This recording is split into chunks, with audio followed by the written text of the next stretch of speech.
Gabi ng Misteryo. Today we're going to do the pull telekinesis, and the next one we're going to do the push telekinesis.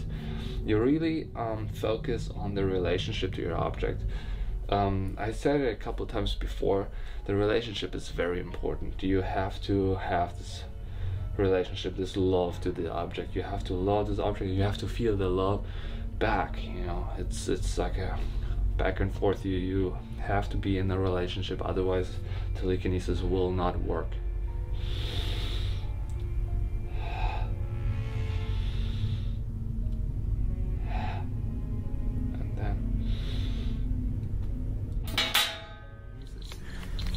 And here in the nature you can do all kinds of telekinesis. You can do pyrokinesis. Look at this. See this? This is so easy here in the nature. You can do, and this is why I'm saying it's like so easy to do telekinesis here. Look, I just lift this and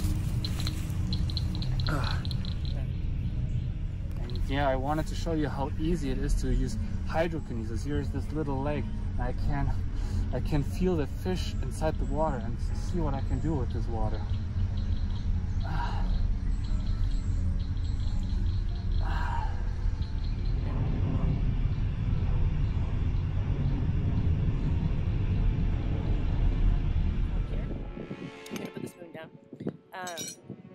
That I'm trying to bend and I can't. And now the technique is you put them close to each other and you consciously connect them in the incubating state.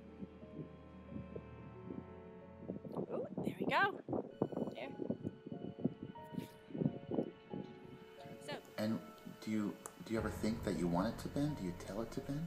Like, that's what some people say, they tell it to bend. Uh-oh. What? Oh my God, what the? Just be patient. Ito, meron tayong hawak dito na spoon. Ang turo ay kailangan lang na kausapin muna yung spoon. Spoon, mag-bend ka sa akin, mag-bend ka sa nais ko na bend. And sumunod ka sa akin. You have to imagine habang ginaganito mo ninyo. You have to imagine na lumalambot siya. Kung hindi na pa-practice to, itatry natin ngayon. Sana magawa natin. Actually, mahirap talaga i-bend to. Kahit iganyan mo, mahirap talaga i-bend. Pag-persay mo pwede. Pero kahit persay mo, wala eh. Hindi siya bumibigay. Ngayon, ang gagamitin natin ay itong hinliliit or pinky finger. Gaganyan natin siya. Pero dapat lumambot siya somewhere here. Dito. Para maigano natin siya. No puwersa.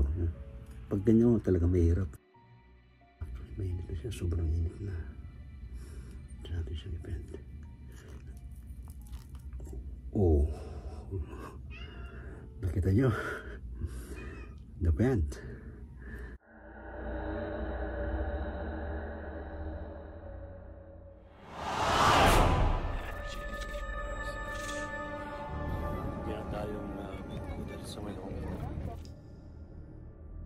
You can offer prayers. Wala namang mawawala nila. Flowers. They also burn incense. Diplomat Hotel? Na North Cemetery.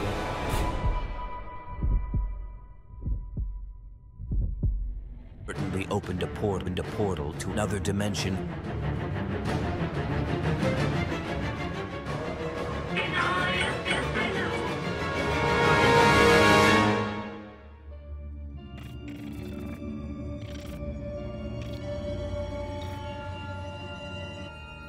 Mga ka-misteryo, ngayong gabi ito pag-usapan natin tungkol sa psychic powers. Ito ba ay totoo? Ito ba ay kayang mapag-aralan? Pwede man itong matutuhan ng sino man. Yan po ating pag-uusapan ngayong gabing ito mga kaibigan sa Gabi ng Misteryo. Meron po tayong mga kapanayaman ng mga tao na marunong, magaling sa kanilang mga psychic abilities. ano nga bang mga iba't ibang mga psychic abilities na kanilang na-develop sa kanilang sarili. Iba marahil ay telekinesis, iba naman ay astral travel, iba ay psychometry, iba ay clairvoyance, clairaudience at iba pa. Magandang gabi po sa kanilang lahat mga kababayan. Iniimbita ko po kayo para makinig at manood mamayang alas 10 hanggang alas 11 ng gabi sa Gabi ng Misteryo sa DZRH Radio hosted by Brother Ray Sibayan. Pag-usapan po natin mamaya ang tungkol sa mga tinatawag na special gifts. In other terms, it's called psychic powers. Biyaya po sa atin ito ng ating lumikha. Paano ho ba ito makakatulong sa atin at sa ibang tao at sa mga bagay na hindi po natin nakikita? Advantages, disadvantages, at mga benefits po sa ating mga tao. Magandang araw sa inyong lahat. Ako po uli si Miss Herzel of Divine Love Energy Healing Products and Services at isa sa mga team members ng String Shadows. Inaanyayahan ko po muli kayo mamayang gabi sa Gabi ng Misteryo mula 10 to 11 p.m. Kasama natin si Sir Ray T. Sibayan at ating pag-uusapan kung ano nga ba yung mga psychic powers at ano nga ba yung mga benefits nito sa sangkatauhan. At kung meron kayong katanungan, please feel free to ask question. At ibibigay namin yung mga paraan paano natin ma-enhance yung mga psychic abilities at matutunan pa natin kung ano ba yung mga pwede nating magawa. Sa lahat ng kamisteryo ni Ray Sibayan, si Dr. Joe Birazana po ito. Nandito po tayo sa Kremlin, Russia. At ang Russia po ay ang pinaka-sikat sa balita tungkol sa psychic powers. Yung pong si Helena Blavatsky ay nagpahiwatig sa mundo ng katotohanan at kung ano ang benefits ng psychic powers sa bawat isa at sa buong mundo. Ngayong gabi, manood po kayo, tatalakayin po natin sa programa ni Ray Sibayan, Gabi ng Misteryo.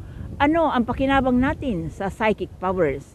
Kasama ko po dito ang aking assistant healer na si Joel Rivera, nakikita niyo po, at ang magandang architecture ng kanilang St. Basil Church. Tara na po, magkita-kita tayo. Yan po ating pag-uusapan ngayong gabi ito mga kaibigan sa Gabi ng Misteryo 10 to 11 p.m. sa DZRH. Wala nga absent. See you! Anong pagkakaiba daw ho yung mediumship sa sinasapian? Talagayang kababalaghan, pananaliksik sa kapangyarihan ng isipan, pagpapakita ng mga nilalang, inyong matutunghayan sa Gabi ng Misteryo. Kasama si Ray Sibayan tuwing Sabado, alas 10 ng gabi sa DZRH Radio, DZRH TV at DZRH Online.